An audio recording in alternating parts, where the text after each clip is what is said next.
Hi, it's Matthew Holt. You have made it to the THCB gang. It's our episode number 40, January the 28th, 2021. And we're now just in that sort of past that first week of the Biden administration. And there's no riots, there's no inaugurations, almost nothing to talk about. But nonetheless, we'll think of something. I've got a guy up today, a bunch of our regulars and friends. Rosemary Day, CEO of Day Health Strategies, who had a nice piece about Marmalade and whether we're ready for Marmalade really on TCB today. Kim Bellard has been writing about unemployment insurance because it's apparently even more screwed up than healthcare.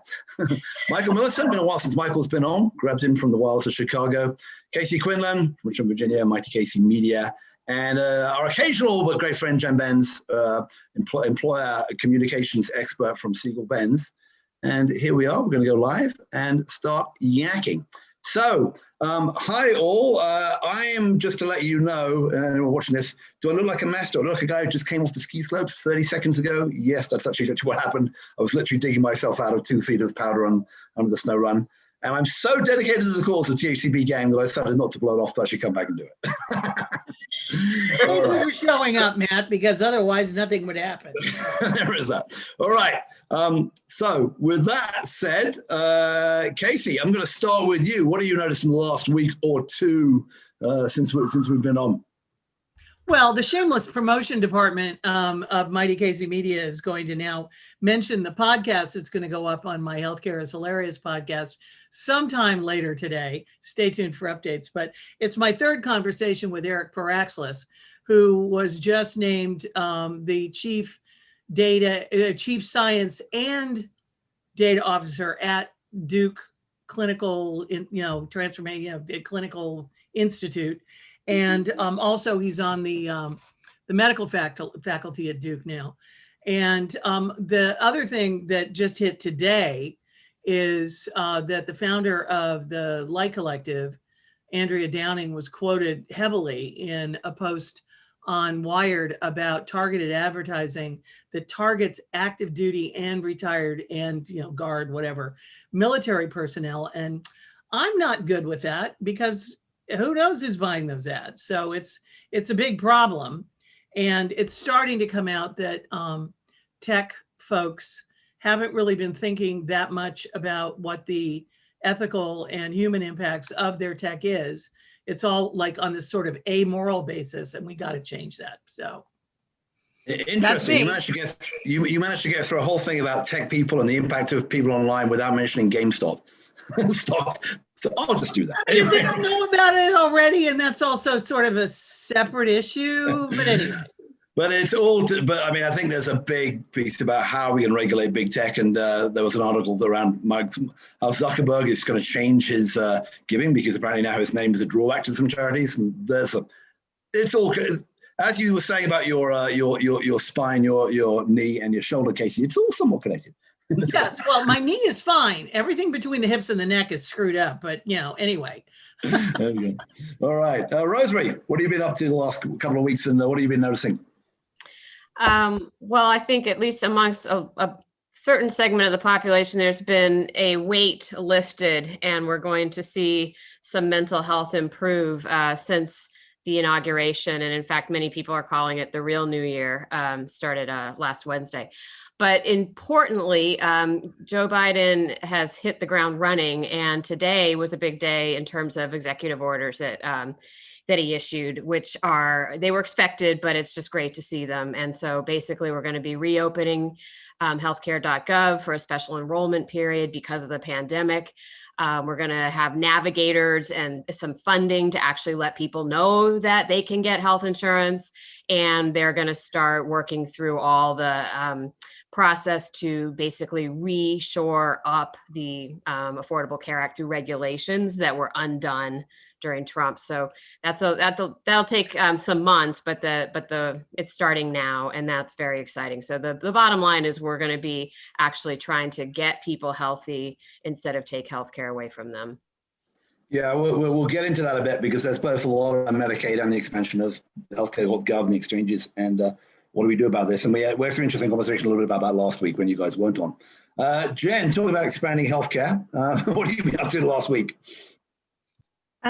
Yeah, I mean, keeping an eye on everything that Rosemary mentioned, just lots of new things coming out. We've actually been looking a lot at some of the things that happened before the Biden administration, like the new transparency requirements and the No Surprises Act, and what that's going to mean for different organizations and whether or not that's actually going to make much of an impact on people's behavior. And then I also, we've been working with a lot of our clients, large employers, large benefit providers, on how to get people re-engaged around topics like well-being and mental health and preventive care. And there was an article a couple days ago on the healthcare blog about how different the different types of primary care are. And are we really thinking about them in the right way, which I thought was very interesting and timely as we're navigating all of the twists in terms of the pandemic. Yeah, that's I mean that's a fascinating topic, because the sort of the money going into primary care, and not to mention mental health, which is really being considerable, and yet, you know, how the primary care docs play in this compared to employers, Medicare Advantage, Medicare, all the rest of it. So yes, that's great. Kim, what have you been noticing the last few weeks, other than being now you're an expert on unemployment insurance, which is as he's worried about, more of a mess than one could have imagined. I'm not even an expert on health insurance, so I'll let that one pass. But I think I'm calling you that, whether or not you think you are. You just know too much. I have to admit, the GameStop story has me absorbed, because it just seems such a perfect example of how the Wall Street is divorced from the real economy. So I don't know what to expect in terms of, you know, what that's going to result in, but I'm sure it's nothing good for anybody. But I'll be interested to see how it's going to play out.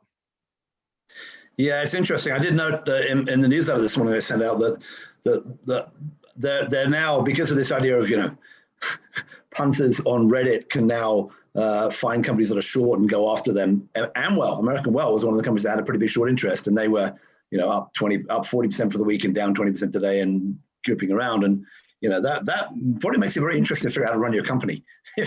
Maybe you can ignore that if you're running a company, but it's an interesting one. Michael, been a while since you've been on. I mean, back before Christmas, so good to see you again. Nothing has happened. Well, certainly, as I have to say, as a native Washingtonian, watching what was happening in the Capitol was especially horrifying. My dad was a Hill staffer. I grew up in DC, going in a lot of those places, and it was just especially terrible. By the way, with the GameStop, one of the non-high-tech companies involved that only got publicity here in Chicago, because they're Chicago-based, is Tootsie Roll. Apparently, the people are bidding up the stock of Tootsie Roll, which has been shorted, which is a little odd. So there you go. If we want to go not high tech, the Tootsie Roll stock would probably be it. You know, I think what we're seeing this week is the tug of war between wanting to return to normal and knowing it's not going to happen anytime soon, right? So Biden signs executive orders, and we're going to have, as Rosemary said, we're going to have the ACA working again, and all sorts of other executive orders, and we're going to have a COVID vaccine that's actually going to be in stock. And then on the other hand, and we say, well, we've got this vaccine, but we've got, you know, people who still won't wear masks, and we've got these mutations that may do God knows what. And speaking of mutations, we still have Ted Cruz and Josh Hawley, and you know, who knows what they're going to do, right? So we want to think that everything's going to go back to normal, but we hear that ominous music in the background, and we know we can't ignore it. So that's kind of how I'm seeing the week. Yeah, I'd agree with you. I think, I mean, you've got, I mean, just in California yesterday, you know, and we should talk about this because it is still the biggest story in America, despite, you know, fun and games on the stock market and, you know, God knows what with all the executive orders. But the California has been way behind on vaccinations. And just yesterday, Newsom appointed Blue Shield of California, which is, you know, the biggest nonprofit insurer, well, second biggest nonprofit insurer in the state, when you know, counting Kaiser, to administer this, which kind of indicates that it's been a mess when we've done these vaccinations at a local and hospital and county level. You know, so I think part of the issue, and Biden has gone from saying we're going to have 150 vaccines done in 100 days to 100 vaccines done in 100 days, 100 million to 150 million. There's allegations that the EU is trying to stop vaccines that were produced in the EU, leaving the EU. There's conversation back and forth. I saw a thing about Canadians saying that they had been generally too nice and they hadn't bought enough vaccines, and now they were behind the queue, and everyone's wondering what deal did the Israelis cut with Pfizer to get the amount of vaccines they got. Somewhere in the middle of this, now quote unquote the grown-ups are in charge for the Project Warp Stream and the vaccine and the COVID task force with Zients and Andy Slavitt and others. I'm wondering what your take, looking at this collectively, is regarding the speed that we're actually going to get this done, the data collection that's going to happen and need to be happening, the role of the big pharmacy chains and everybody else. I mean, looks like a mess from the outside, right? So do we think it's fixable? Because that has massive implications on everything else, right? If you get it done by the spring, great. If it drags on into the summer, late winter, we hit another school season, another school year, we hit another flu season, it's going to be very different. What are people hearing? So just quickly, so my county health department had a phone call, webinar a couple of weeks ago. And my wife and I came away very impressed with their competence and how they planned everything and all the rest of that. But looking at, so what do you have? First of all, they actually said they're getting direct shipments of the vaccine from, we're in north suburbs of Chicago. They're getting it presumably from the factories in Michigan, right? So they're having good access, except even if you have great access, the truck's coming there. If there's nothing to put on the trucks, it's not coming there, right? And then the second thing is they said very smartly, okay, we're going to give it first to people who are essential workers and all the rest of that.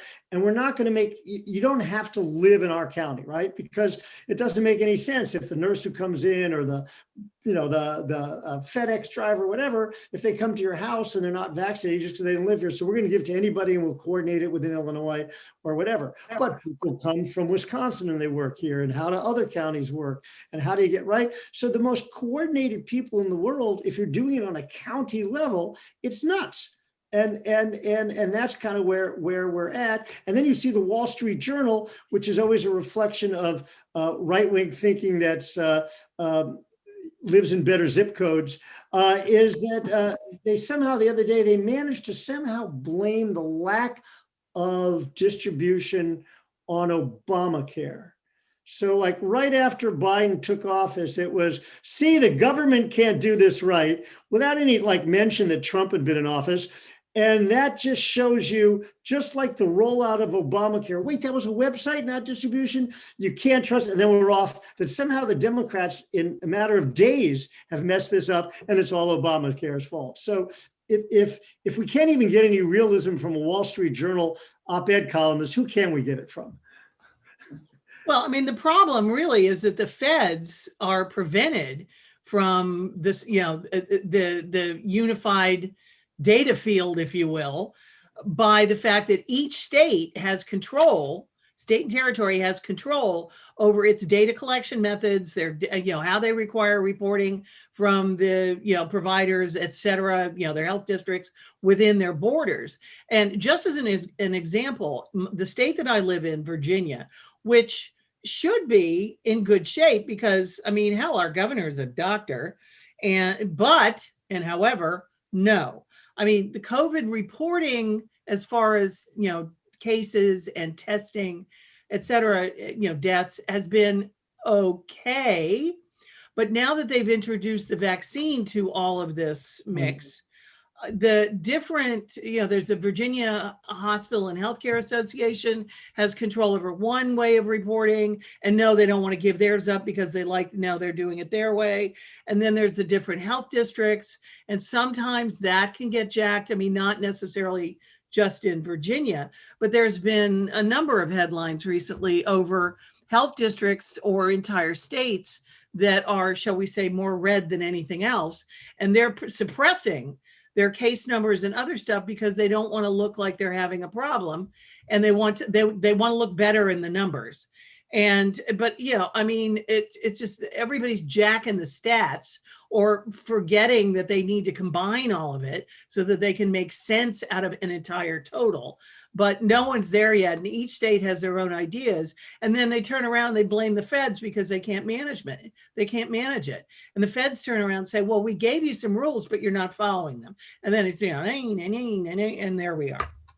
I mean, three dismaying things to me. One is the administration admitted they have no idea how much vaccine there is or where it is. I mean, they inherited it, but they're starting from a lack of inventory.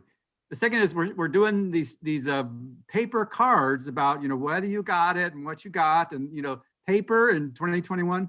And the third is, as Casey mentioned, we're going to have not just 50 different kinds of data collection, but 50 times all the different counties in all the states. So we're going to end up with this mess of data in a bunch of different formats with a bunch of different fields. So going forward, I don't think we're going to really know what's happening for a long time, if ever. And think about if Amazon. I mean, I get an email from Amazon with a picture of my package on my porch like 2 minutes after I get it. Can you imagine what if Amazon had run this thing? But interoperability, right? Well, I mean, and then Jen, layer on all of the misinformation about what all of this means too. I mean, even within my own family, there are wildly different views on how safe the vaccine is, what the requirements are to get it, what is working and what isn't. And just at that level of basic health information, it's really challenging for the individual person to navigate. That human factor is that, so you can try to mastermind how many should go to these different priority groups. And then, within a priority group, it astounds me that you can have frontline healthcare workers who are saying, well, I don't want to get the vaccine. Yeah. Here they are, front of the line. And so then you have a surplus, and then that surplus needs to get reallocated in a timely fashion. And it just starts to really, supply and demand are, I would love to jump higher up in the priority queue. I can't, but when you hear that there's vaccines going unused, it's just staggering. Yeah. And well, I mean, there are a few things happened this week that I think are worth noting. So one is that Pfizer, said it was going to charge more for the extra, not actually sending it. I mean, they were quoted by Atul Gawande and was held up as naughty because they started talking about charging more for the extra vaccine because there were 6 doses in a vial, not 5 or whatever the number was. But nonetheless, they haven't done a great job. The U.S. Digital Health Service, led by someone I know pretty well, Amy Gleason, built that system for reporting ICU beds and capacity, which there was a lot of controversy because it went from CDC kind of doing it to the feds, and they actually built it and it actually works. And I'm wondering, they're now sitting around and now they're no longer part of the Trump administration. We can morally all feel good that they might build another system because we don't have the system you just said, like who's got it. A little plug, there's the Alliance for Better Health IPA up in upstate New York is running a challenge via my company, Catalyst.Health, my Ninja's company, to look for, Jacob Ryder is the guy who's in charge there, funded by the lovely Rob Wood Johnson, give them a plug.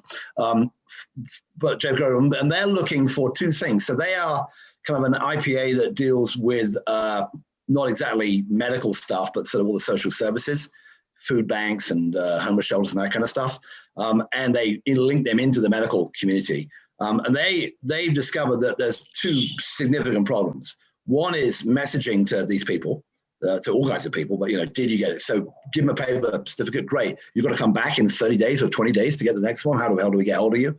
So that's one thing, and they're looking for solutions for that. And the other one is scheduling and building that kind of complex scheduling thing that you just mentioned, Rosemary.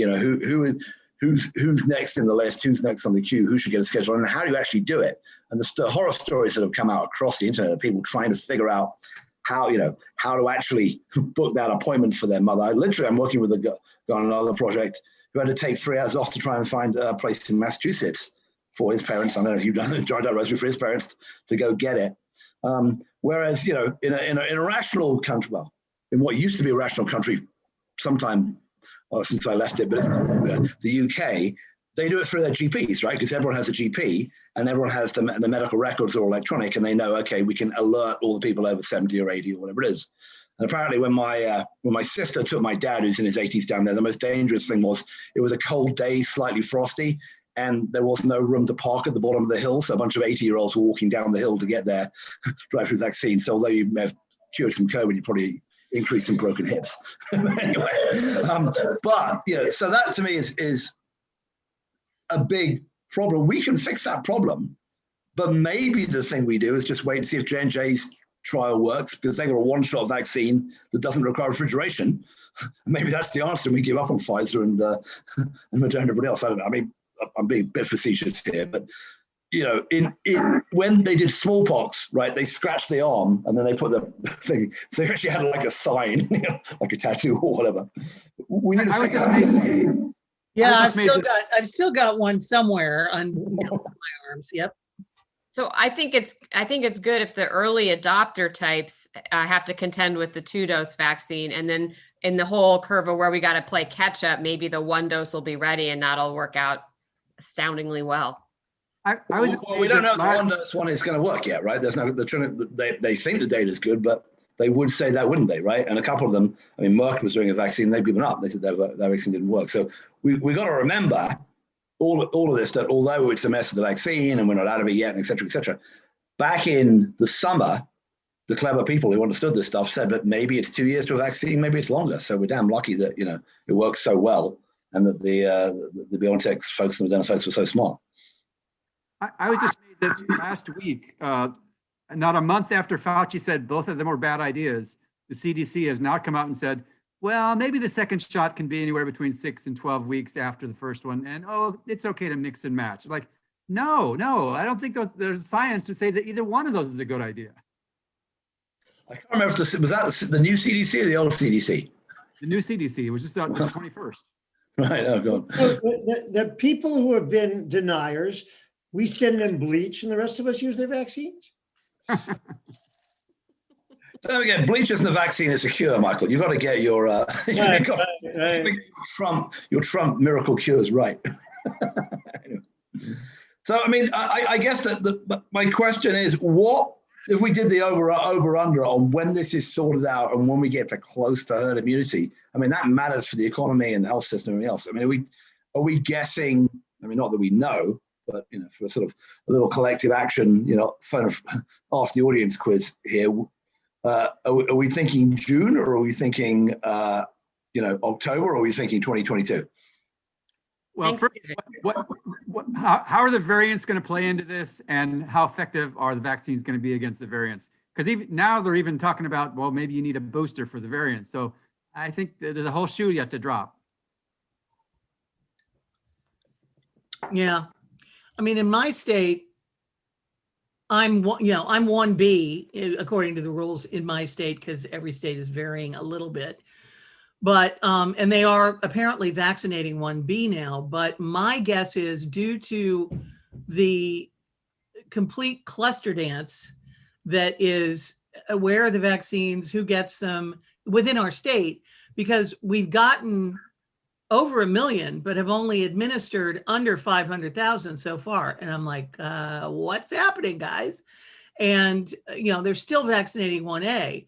So my guess is that I won't get a notification to get vaccinated until probably March or April. So to get all the way through to phase, I guess it's 3. I think there's, 1 and the various subsets, then 2, then 3. My guess is we're not going to get all the way through this mess until sometime toward the end of the year, unless they can really kick, either through the Defense Production Act or whatever, really kick not just vaccine production, which is key number 1, but also smooth out the supply and logistics chain, because that's where most of these problems are coming from. Nobody knows where the stuff is. How much is it that's in there? How do we get it from point A to point B or point Q or point Z? And then how do we account for the fact that it went into somebody's arm? And, maybe Amazon could help with this. Hey, Jeff, you paying attention? Maybe you could build something for us. The one saving grace is that the 2 states that appear to be doing the best job are Alaska and West Virginia. So for God, I know, right? That's wild. Well, And I think that's my state isn't doing the best job, but Massachusetts is saying that the phase 3 folks, that's the one I'm paying attention to, should start in April and that they are on track for that. Now, I know there's a lot of variables, but that would mean that, as they're saying, everyone who wants to be vaccinated could be by summer. Now, that doesn't mean we get to herd immunity, but that's, I think, a pretty interesting benchmark. My guess is that we will be able to open schools unilaterally by fall, because if you've got the teachers vaccinated and the kids are masked, you can be live again. I'm suffering through virtual land with my kids. And anyway, so I think that could be more normal if you consider wearing a mask normal, sort of. And then there's my goal is by the holidays, we can be actually sitting across the table from each other, eating without a mask. Before we go to Periodic Michael, reminder that normal is a drier setting. Normal is a drier setting. yeah. Well, so before we go to Michael, I just got to remind you, I've now figured out what is the thing you need if you want to be one of the states doing it right. You need a Republican governor, because you've got in Massachusetts, West Virginia, Alaska, you're all done. So we get rid of Cuomo and Newsom. Tell that to South Dakota. South Dakota, exactly. Right, Michael. So the real, I mean, to me, the real issue is a matter of trust. I mean, the fact is we have the misinformation. And if you look at what's happened in some places, like in Britain, Boris Johnson gets the virus and he gets religion and starts taking it seriously. Here, Trump gets the virus and concludes that he's invulnerable. And so we have a real worry that as this goes down and as the variants come down and the shortages, we get a national panic and a national misinformation, and people in some states saying, we've had it, it's been a year and a half. I don't believe you guys, we're going to reopen. I mean, we could really go in a bad way, just like, within days after the attack on the Capitol, which was on TV and everybody could see with their own eyes. We have people saying they weren't really Trump people, even though they were, it didn't really happen or whatever, right? And so we have such a strong false news, deliberate misinformation industry in this country that you really worry that if the stuff starts hitting the fan because of variants, because of shortages, we're going to have a lot of people saying, open anyway, do this, do that, and we're going to have a total mess. So I hope that doesn't happen. But I think we have a window where we can get enough people calmed down that we can do that. And that's a real concern. I saw an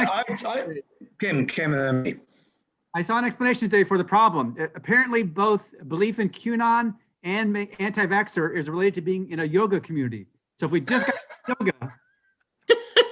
I used to do yoga. I haven't done it for a Poor while. yoga. They're getting blamed for shit, man. Right. I would point out, if you want to give you my bet, I think that we can fix the supply, distribution, and data problem. I think that is, doable. If you look around, as you mentioned, Kim, Bezos and Amazon does this. CBS does this. We know how to record this stuff. We know how to build data solutions relatively quickly, and we know how to track this stuff. I think we know how to ramp production. Looks like Sanofi is now going to be making some of Pfizer's vaccine and on and on. So I think those are all solvable problems for sensible people with industrial scale that we have in this country. Don't forget, in 1941 or 42, General Motors converted from making cars to planes and trucks, for the army in like 10 minutes. And I think, maybe America is not what it was then, but I think that's doable. The problem that we've got is, I think, twofold. One is, are we going to get people to take this on the misinformation? I literally was watching news here the other night, and they had the lead story was on a local CBS channel in Sacramento, was that somebody, a carer at an old people's home, had the vaccine and immediately had to go to ICU and died, right? And the vaccine killed somebody. And then later on, they had Jeff Klausner, who the guy knows, who's a public health doc now and does in Los Angeles, who was actually one of the original guys who was kind of suspicious about whether we should do lockdown or whatever. But he's obviously very pro-vaccine, and he was on it. And he was the one saying, look, doesn't matter, you are going to have maybe the odd reaction, and maybe it's, but and by the way, people are going to die anyway, because people die every day after getting the vaccine, but it's going to save us in the long term. But that wasn't a very balanced approach. And this wasn't a QAnon channel. This is like CBS local news. So I think that's a problem. And then the other thing is the wild card is the variants, which, you know, my immunologist friend in London tells me, he said, if you're a good vaccine, if you're a good virus, you get to spread much more quickly, and you don't kill as many people as quickly as you did before. And it's a pretty good virus, right? It's getting better. And the thing that really terrifies me is that I've heard anecdotally, or I read somewhere, that in the UK there was a super spreader cluster of people out walking, walking in the sort of cold winter air, and that we thought that being outside and being 6 foot apart was safe. And if that happens, that's pretty scary, because that means that no one's safe, and we don't know. We don't know about the effect of these. I do think, but I'm relatively optimistic. I think that if the country and the Biden administration and Zients and Slava and all the other people on that committee set their mind to it, they know how to rescue a situation, and we should be able to get, the 150 million out. Everyone started on this process by March, April, and then going, and then getting to June, July.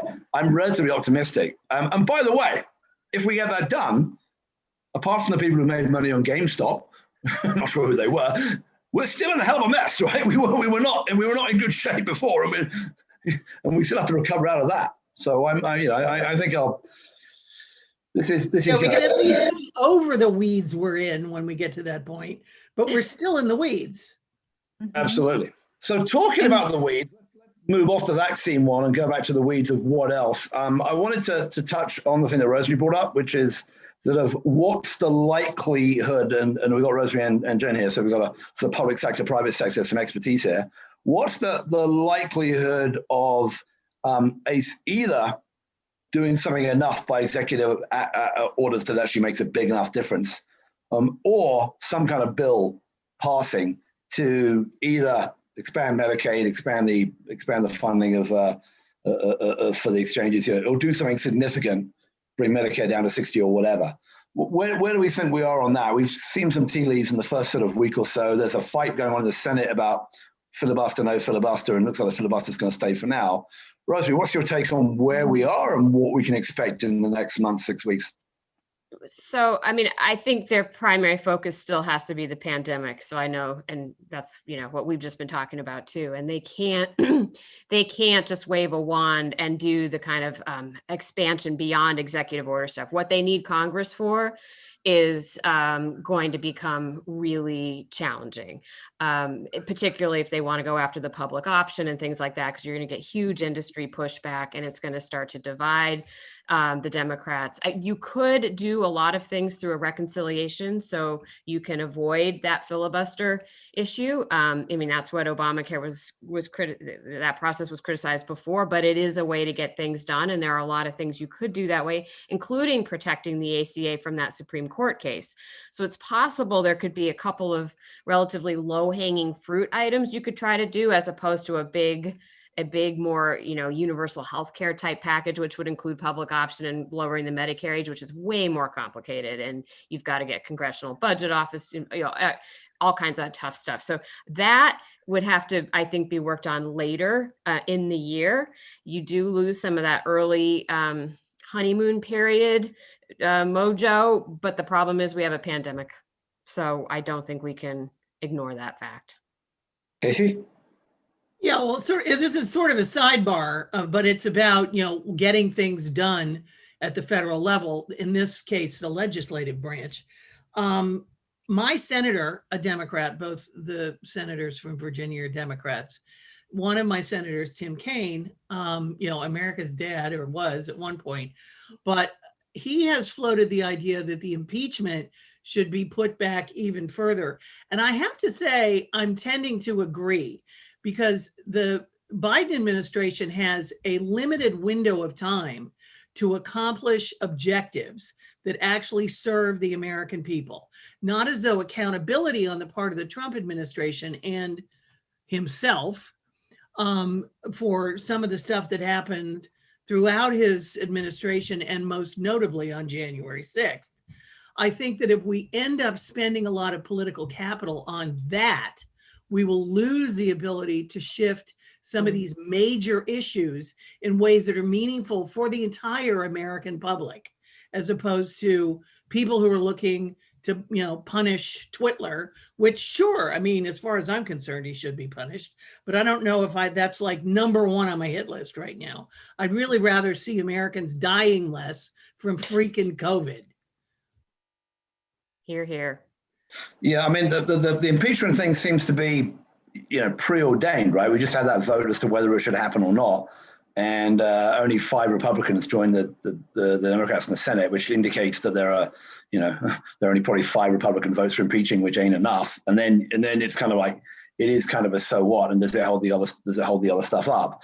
Well, Kane and Collins are actually working on a bill that would be a censure instead of impeachment, which I think is actually a good idea because they're not going to convict him in the impeachment. So it's sort of a wasted thing. If they can pass the censure, let's pass it, move on, do other stuff. That's a victory Biden can claim and put the whole thing to bed. I think that's a much better way to go.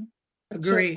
And they do need to show some progress that's going to actually help people day to day, whether that's more money or better healthcare options, actually getting the vaccine in people's arms like we were talking about.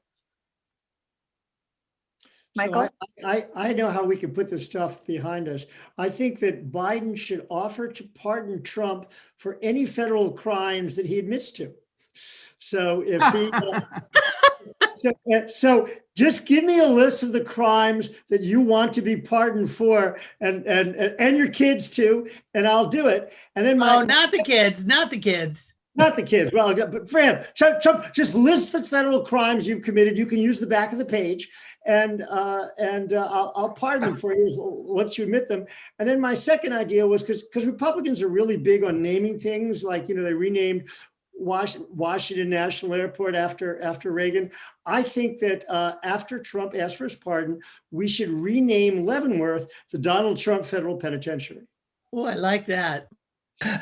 Well, that's all very well, Michael. You don't know that Donald Trump hasn't secretly pardoned himself already. Somebody said, I saw that, and I think it's really unlikely because A, I don't know, you have to admit something specific, and B, Donald Trump keep a secret? Come on.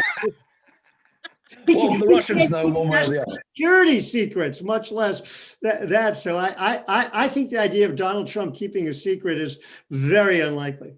Michael, I would amend your idea in one way. I think we should name one of the private prisons after Trump, so then it gets closed. All right. That's good. All right, I'm going to gerrymander us back to the topic at hand, which I'm still want to dig in a bit more about 2 things before we get out of here. One is I'm still interested to figure out what you could do on the reconciliation, what might pass in the reconciliation, given we have the senator from West Virginia and some others, and the senator from Arizona who don't seem to be too keen to do too much. What might pass regarding the big hole in coverage, which is still the people who didn't get Medicaid under expansion way back when in 2014, 15, and although it's slowly been changing. That's obviously a very obvious group. And the other obvious group, and Biden suggested this, is people for whom, there is no subsidy, but for whom the cost of a plan is just too much, and basically creating a subsidy so that they're limited by income, or the cost of the premium is limited income. So it's not like, 20 grand a year, but somebody who's earning 60 grand a year, and therefore they're uninsured. Matt, you're in California. If you are in Southern California, where so many people are dying every day, mostly lower socioincome bracket. This goes to what Rosemary was saying. Would you be interested in Medicaid expansion, or would you be interested in stopping people from dying, right? And so as long as we've got so many people dying, well, we as wonks may be interested in a lot of things like interoperability or whatever. You would be nuts as a politician to start talking about these sort of, tweaks to whatever when you got to stop the bleeding, right? And we've got a lot of bleeding going on. I'd agree, but we have one big bill that's going to come, right? And we're going to get to spend $2 trillion, whatever, right? And it's easier to shove something in there. I mean, go back to the 2009 bill when we had the HITECH Act and God knows what else. We have to pass it so we know what's in it. Well, there is that, right? We have to. Right. You've got what I would agree that it's going to be tough. But if you're going to pass a bill which gives everyone $2 grand or $1,400 or whatever the number is, and does this and does that, and there does another round, a decent round of PPP, or opens up the restaurants, keeps small business going, and has a bunch of money, more money that needs money for managing the vaccine rollout process, because there's some but not enough. Not to mention, starts digging states out of the hole they are in fiscally, so that they can fund the police and whatever. I think there must be a shot of rolling some of the healthcare stuff into that. I would agree with you. If you pass it as a separate bill, there's no hope, because no one's going to care, and the people you're helping aren't that strong politically anyway, although they are a core Democratic constituency. So I'm not as, I'm looking for this to come out when they really start looking at what's in that bill and what else can they jury rig into it. Gerrymander into it. I'm using the word gerrymander all the time today, because we had Jeff Goldsmith on a couple of weeks ago, and he's always on about gerrymandering by state electricity dues, and I can't get it out of my brain. Well, can someone headline what the limits are on reconciliation? Jen, then Kim, then Michael. I was going to say, I think Michael's point about stopping people from dying versus talking about the wonky stuff is really important. But I think there's also a very heightened awareness that part of the reason those people are dying, or certain segments of our population are dying faster than others, is because of these big income and health access disparities. And so if we can kind of do both at once, and we can show meaningful progress, like we're going to actually address some of the immediate needs right now, getting people or stopping people from dying today, but we're also going to provide actual healthcare for their families. And these same folks that we see are so negatively impacted by the big disparities in our systems. I think that's going to get really good support from a lot of different aspects of the population. Right. Well, I think it's not my turn, but go ahead. Oh, so I'm trying to enforce order here. It doesn't work very well, It was Kim, then Michael, then Rosemary. Well, I was asking a question. So I'm not entirely clear about what kind of restrictions reconciliation puts on you. I think, for example, you cannot make changes. You could not make changes to the eligibility of Medicare or Medicaid, but you could do things with the spending of Medicare and Medicaid. I don't see why you can't. I understand that you can change the criteria for who gets a subsidy. So you could potentially do it, whether it's a good use of doing it, but you could potentially reduce it's 125% of poverty at the moment. You only get it if you earn more than that, and you could dial that down and then provide funding for that, for all Medicaid, for anyone federally, which put the non-Medicaid expansion states back into play. I think you could do that, and I think you can also bump up the subsidy to people earning more money, or do some. But again, I don't. They were don't forget they were going to abolish the ACA using reconciliation. They somehow got that through, which I've always. If they could, why? If that was true, why wouldn't the Republicans have just dialed all the subsidies in ACA down to zero when they wanted to kill ACA? Well, that's what they were trying to do, wasn't it? When John McCain was, I thought that's why they did it. Wasn't that what they wouldn't have needed so many votes? No, they didn't get 50. They couldn't get the 50 votes because McCain voted against it, and Murkowski and Collins and somebody else, and Romney wasn't in the Senate then. Anyway, who was next? Michael. So the problem with talking about the uninsured and all the rest of that is that the Democrats have been unsuccessful. There's been a lot written about this, in persuading the people who they are helping that they are helping them, right? Other than some of the traditional constituencies, right? So it's lost Kansas, right? So the poor and the rural whites and everybody else don't think, there's a lot written, why are they voting against their interest? Right. And we're very, very, if you look, actually, Biden lost the blue collar white counties by less than the first time that it had been lost, but he lost them. He didn't win despite Joe from Scranton and all that. I don't think he even won Scranton. Right. And so you have to look at how can you get votes at this point in his presidency. I think he's going to be less ambitious and focus on things to get those constituents to trust him and see he's doing things for them. Because right now, all those, Republicans in states that Medicaid expansion was free. It was for them, right? Everything else, like for their constituents, voted against it.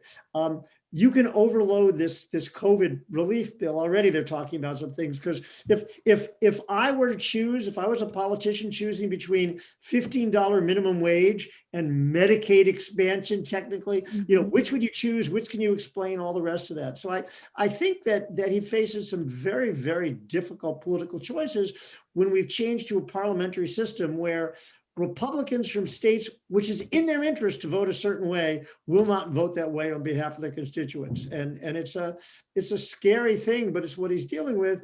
And maybe over time, given his personality, not being Hillary Clinton, for instance, he will be able to win over some of that political capital. But right now, nobody's afraid of him on the Republican side in terms of his political clout.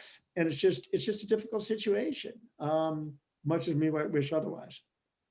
Okay, two things. Number one, Joe Biden overwhelmingly took Scranton. Yes, I thought so. I was Overwhelmingly I stand corrected, but he did not take from the. I stand corrected. He did not. Some of the blue collar counties, he did not. No, there were, but not Scranton. Not Scranton. So well, he wants Scranton, but I think he wants Scranton County. But what Michael's saying is correct. There are a lot of blue collar counties that went extremely to Trump. There were a lot of blue collar, went less to Trump in Pennsylvania and Michigan elsewhere. Worker, stuff, but not Scranton.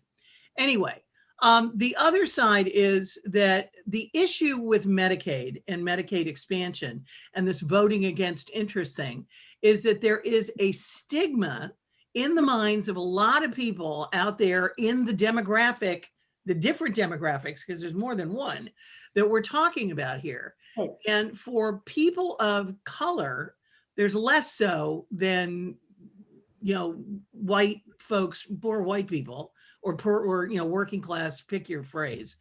But for white people in that lower socioeconomic zone, they view Medicaid as, if I'm on Medicaid, that means I'm lumped in with those people. Exactly. And fill in the blanks with whatever those people are. I'm on welfare. Yeah, Reagan's welfare queens. Right. Anyway, Exactly. This is just another example of the impact of long-term, systemic, baked in from the beginning, will always be there until we rip its head off, the systemic racism that has been embedded in our culture from the beginning, combined with the very toxic, rugged individualist myth that we've been sold since forever, the frontiersman, et cetera, where he's out there doing it himself. Well, nobody does it themselves. Everybody needs help. And the fact that Medicaid is viewed, in the same way by folks who think that, you gotta earn it or earn enough to pay for it. You got to have a job with insurance, or you got to earn enough to be able to pay for healthcare. Otherwise, you don't get none. Because there really is a pretty, a measurable, it's a minority, but a measurable minority of people in the United States, mostly in the libertarian radical right wing, that, that believe that healthcare is nowhere near a human right, and that if you can't pay for it, then you should just die already. They don't say it that way, but it's the ultimate result. No, Medicaid expansion is tough, because if you look at the 13 anyway, 14 anyway, 12 states where Medicaid has not been fully expanded, 2 expanded it and then never implemented it, another 12 just have not expanded. That's the root problem. Okay. So 2 states did last year, though, through ballot initiative, right? Oklahoma and Missouri. And that reflects some of the very population that you're talking about. A white population that was from a grassroots level able to see the benefit. I mean, it was close, but they voted that way. Look at Georgia. Look at what happened in Georgia and who the senators are from Georgia now. Medicaid expansion would hugely help the people in Georgia who voted and put Biden in office, Biden-Harris, and those 2 senators. And so you can't forget about that, because that is important to revitalizing the Democratic Party and in the South, and not just writing that all off, because those are the states that need to expand it. Now, I wouldn't lead with that messaging wise necessarily, because what you want is something more universal that says healthcare is going to be more affordable. And that's where Biden's like, well, increase the subsidies, but not even using that language. But the idea is that anybody who has an income cutoff, that would actually be raised, and more middle-class people could use the exchange and afford the healthcare there. That's the thing that would be more sellable, universal expansion there. My point, and then I want to quickly go to Jen, because there's some stuff we didn't get to on employers, but and we have it here. But my point on this is that there's a lot of stuff we can do, but what I haven't seen since the pandemic is, and maybe it'll come back, is traditional, the government shouldn't do that. I mean, I think with the pandemic and all the other stuff, realizing that the government has got a role to play. And there are things that are adjacent to Medicaid expansion, such as, broadband in rural areas, and a bunch of other ways of getting inner cities up to speed, and a bunch of housing. There's a bunch of stuff that infrastructure. It's the infrastructure week that's got to finally happen. And infrastructure, we know there is vast disparities in infrastructure. A, we have problems between us and other nations, and B, between different areas of the country. And a lot of that is stuff that needs to go help. And if you put the right branding on it, I think could turn around, maybe. So some of the marginal voters in those probably white working class counties, because they're the ones who need a lot of help. All right. So with that, we have a little under 10 minutes left, and I want to go to a different world real quick. Jen, we've seen in recent weeks a ton more money showing up for the world of all kinds of digital health. You mentioned primary care at the start of the show. $300 million from musculoskeletal company like Hinge Health, and ton more for mental health, and SPACs here and SPACs there. And we've also seen Optum United release its results. Optum alone, that unit, which is basically a combination of analytics and stuff for employers and God knows what else is done with that, made $10 billion in profit last year. Do you think, and yet, healthcare is kind of where it was. And I know that the folks that at Carrum who do this, the Sense of Excellence, raised a big round as well. What's your feeling as to where employers are, and how much of this, sleeping giant awakening thing that we've been talking about forever is real? Are you hearing different stuff the last few months? I think it's an interesting time in the employer landscape. And I think this current environment is unfortunately just creating an even bigger divide between the haves and the have-nots. So you have different industry segments that are doing really well, where the companies can invest in their employees, and they can invest in really aggressive strategies. And that's not necessarily just knowledge workers. It's a lot of industries that are thriving right now in our current world. So those are the organizations that are rolling out digital health solutions and figuring out how to really support people's well-being. And we see that well-being and the need to solve for people's day-to-day healthcare needs is becoming a C-suite level much more than it was before. But then we have the have-nots, and people who have really horrible work environments still, and where OSHA is being asked to put safety regulations in because people are still in meatpacking plants and COVID is spreading and so forth. So there's this big divide. But yes, I think people are very optimistic that in the employers that are doing well, there's going to be a lot of innovation, a lot of money, and a lot of new cool stuff like there has been. But then there's just going to be so many people who are left out of that, like so many other aspects of our health system. I'm wondering about the impact on the health system, right? Because you've got now things announced in the last year, like Amazon doing this deal with Crossover, and just recently United announced a deal with Amwell doing virtual primary care. Teladoc's announced some virtual primary care stuff, and you're seeing a lot more, aggressive announcements from employers. I've frequently said that employers, I quoted the Ian Morrison line that they're cranky, confused, aimless, and spineless, and don't do much. And then you've also got Medicare Advantage, right, which is moving some of the stuff around. So much money, so much discussion in the healthcare business about changing. There are some of us, I'm looking at you, Michael and Kim, who've been around a while, who've heard a lot of this stuff before and haven't really seen much change. So I'm just trying to figure out, from your sense, do you think how close we are to a change? I know we have a couple of minutes left, but Let me build on what Jen said. I mean, the problem is you have you've had for a long time a group of employers who are really sophisticated in a lot of different ways. And a lot of us thought that we'd see that adoption curve, right? These people and everybody else would follow. And instead, the sophisticated got more sophisticated and everybody else kind of lumpily followed a little bit. But like you have people now who are discovering centers of excellence as if the 1980s never happened. So it's a problem. So I think what Jen is describing is there are people who are discovering the potential of the 21st century.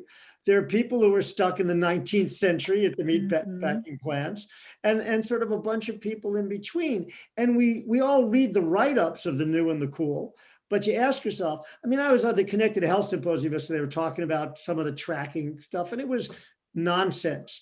I mean, it's just, and so what you particularly have at conferences is you have the people who are the vendors talking about how everything they're doing is the new trend and everybody's going to adopt it because that's what they believe and that's what they're paid to talk about. And then you have in the front lines reality. And in the front lines reality, we have a few people who do it and more will, but it ain't what you hear at the conferences. And so it's great that we have some more and more sophisticated people and they're doing great things. I have to say, when I've looked at some of the more sophisticated stuff, and maybe Jen, this is something you've thought about, the traditional way we talk about disparities is like, the liberals going back to the Truman administration, who has health insurance and who doesn't. And, the same stories have been printed in the newspapers since Harry Truman, right? But what we now have with employers is a different kind of disparity, right? So you might have an employer who helps you get pregnant and gives you fertility advice and things like that, right? Somebody who gives you an evidence-based app that tells you which cancer treatment has which evidence to get you better, right? And nobody's writing about the fact that depending on where you work, you could you could have a completely different experience. Right. Yeah, absolutely. Exactly. I have a friend right now who has to have her hip replaced in a couple of weeks. She works for Salesforce. She's gotten to do 3 rounds of second opinions with Ground Rounds. She has all of these different concierges to take her through the process, and that's not a typical experience. And so we definitely have these vastly different healthcare experiences depending on what you have access to. And with a lot of the things and a lot of the innovation, it's just more and more cool stuff. And it's delivery of more care. But where I think is really interesting is who are the companies that are actually reducing the unnecessary care and saying you don't actually need that surgery, you need physical therapy. And there are those, that Matthew mentioned Carum before and the Centers of Excellence model, but that's less sexy. Absolutely, and that's exactly right. So some of maybe the cancer, the second opinions, but it is less sexy. I worked for Mercer for a number of years, and there was a saying: the CEO's wife's gynecologist has to be in the network. Right. Well, I want to add on. So Jen mentioned the have and have-nots, but also within most employers, there's also bifurcation. The people in the C-suite are like, Jesus Christ, this costs us too much. But the people delivering the benefit programs are like, what can I do to cause the fewest number of people to complain Right. to? It is exactly right. That's exactly right. And so you have choosing wisely, which is sort of a semi-scam that everybody feels good and says, great, we're no longer paying for lobotomies. Are we getting rid of unnecessary care? Or you have this article in the New York Times by this woman, Amy Finkelstein, a researcher should know better, saying, well, we've gotten rid of most unnecessary care except the variation. And it's just absurd. And the other thing, as you, Kim, know, and the rest know as well, there's also the white collar, blue collar thing, right? So the CEO belongs to clubs and golfs with the neurologist and the orthopedic surgeon and all those guys. He's not going to go pick on them and take away their income. And so he's on the hospital board. You've got the hospital board, right? So there's all this kind of stuff. If you take away unnecessary care, nobody is grateful. And, you know, and you have political problems and all the rest of that. So you give them cool stuff. You give them cool stuff. Yep. That's right. All right, so we're at the, now we discovered that I was right. Employers must remain aimless, spineless, confused, and cranky, confused, aimless, and spineless. We're going to do a quick lightning round to get out of here. So going to go around the horn real quick. What are you expecting in the next couple of weeks? Start with you, Ken. I'm interested about the J&J vaccine. I'm excited that we could get it, but I'm worried that, you know, it's approved. Everybody wants to stop taking the other vaccines and wait till the J&J is available, and that's going to cause even more troubles. Casey. Well, I want to see a little bit more visibility, transparency on vaccine production and distribution. And I also want to burn down inequities in all of the things. That's a 2-week program, if ever heard one. Michael. No problem. No, the same thing. It's COVID all the time the next couple of weeks. But what will be interesting is as COVID grabs the headlines, what starts to happen underneath, right? With the FDA, who's going to be all the different advisors taking, how are we going to actually start to have kind of changing things in the infrastructure of the healthcare establishment, the federal government? So that'll be interesting to watch. Rosemary. I want to see expanding access to necessary care. And so, and in so doing, reducing disparities like the 3 times death rate for people of color versus from COVID, that kind of thing. Again, something we'll fix in a couple of weeks, no problem. Jen. I think we need to see better, more consistent information about the vaccines. And I'm hoping that our media actually does its job with providing good information, because right now they're all over the place and going for the sensational stories rather than the good, solid information that everyone needs. All right. I mean, I think there's the vaccine heavy part. My sense is that the interest in the next couple of weeks is sort of we'll start to see the pieces of what's going to happen outside of. I mean, the vaccine folks are going to be having the COVID task force going to have to got their work cut out for them. We're going to start seeing, I think, what's going to happen in the Senate and start getting a feel for what's going to be in the bill. And as we do that, you know, we have a new leadership at CMS already and at FDA, et cetera, we're going to start seeing what the policy blocks are going to look like. And that's going to start moving stuff around, both in the public sector, but also in the private sector. And I'm hearing a lot about people, you know, who've got tools and stuff they want to try and get in front of Medicare and Medicaid and what can do with the dual eligibles and all the rest of it. And I think people are going to start jockeying for position for that. And that's the tea leaves are going to start being read in the next couple of weeks on that. And, you know, whether we get a big bang bill that goes through for COVID and covers all kinds of other stuff, or whether it's piecemeal or what, I can't tell. But that's going to be, I think, the focus for the next couple of weeks, as well as, you know, as you're right, counting on the, as you said, Jen, counting on the data and figuring out what's going to be happening. All right, and with that, we are almost out of our time. So I'm going to thank my guests. We had on today Rosemary Day from Day Health Strategies in Boston, Massachusetts, Kim Bellard, all the way from Cincinnati, Ohio, Michael Merlinson, also Midwest is represented well today with Michael in Chicago, Casey in the Old South or the New East Coast, I don't know what, from Richmond, Virginia, and then Jen Benz from Siegel Benz in San Francisco. You've been watching THCB Gang, listening to THCB Gang if you're on the podcast. I'm your host, Matthew Holt, and this was episode 40, and we'll be back again with a variety of different folks on the gang next Thursday, 1 p.m. Pacific, 4 p.m. Eastern. And for now, that is that.